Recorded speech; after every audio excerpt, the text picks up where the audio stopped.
The following story has been brought to you by StoriesToInspire.org. On Rosh Hashanah, a fellow comes over to me, a wonderful tzaddik of a fellow in our community, does amazing chasadim, comes to me afterwards. He says, Rabbi, this idea that you can hear the shofar and turn yourself around, it happened with me, and I'll tell you the story, and it's a mind-blowing story.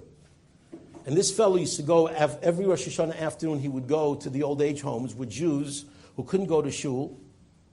And they're not that religious, whatever, but they appreciated a little bit of Judaism.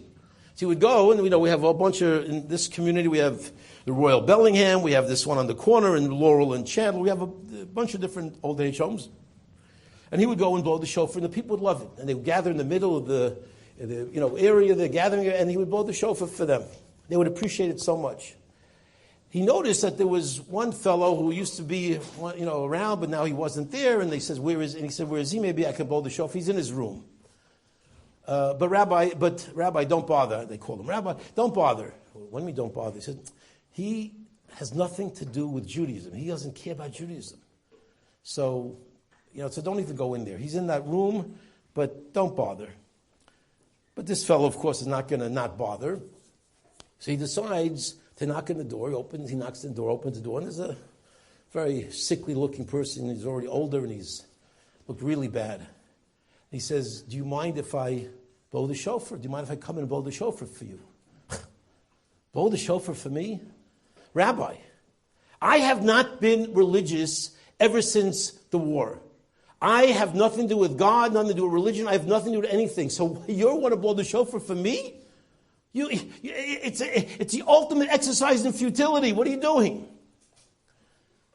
He says, "But would you be upset if I blew the shofar?" I wouldn't be upset. You can, go ahead and blow the shofar. I mean, I'm not going to be angry, but it's a joke. Fine. He started to blow the shofar.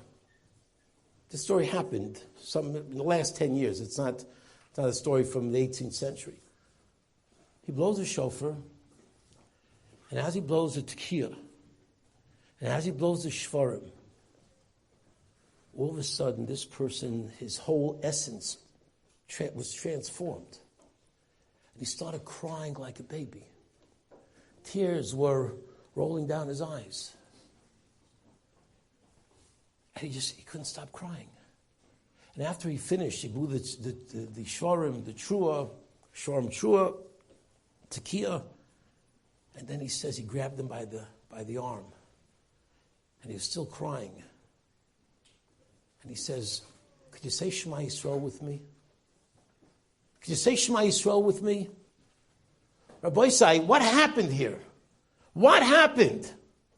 An 85-year-old man with a few days left to live because he died soon afterwards. And he's a man who literally was entrenched in a life completely devoid of spirituality, completely devoid of relationship with HaKadosh Baruch Hu. And somebody walks into his room. He didn't come to shul. Somebody walks into his room. Could it be Uri Sheni Mishnazchem? Could it be that a shofar can wake up that person's emotions to get him back into that reality?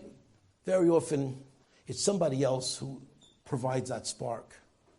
Very often, it's somebody else who just, beficha, the right word, the right feeling, the right connection. It's b'vav chalasoso, not just for yourself. You can help somebody else. He blew that shofar for somebody, and it changed his life. Can you imagine saying Shema Yisrael a few days before, after decades of nothing? That person came back to Hashem. I'm not here to predict or to say where he is, but that person came back to HaKadosh Baruch Hu. That person woke up from his doldrums in one sound of the shofar and became a different person. That's the power of Rosh Hashanah. That's what HaKadosh Baruch Hu is looking for. He's giving us such an opportunity. Enjoyed this story? Come again. Bring a friend. StoriesToInspire.org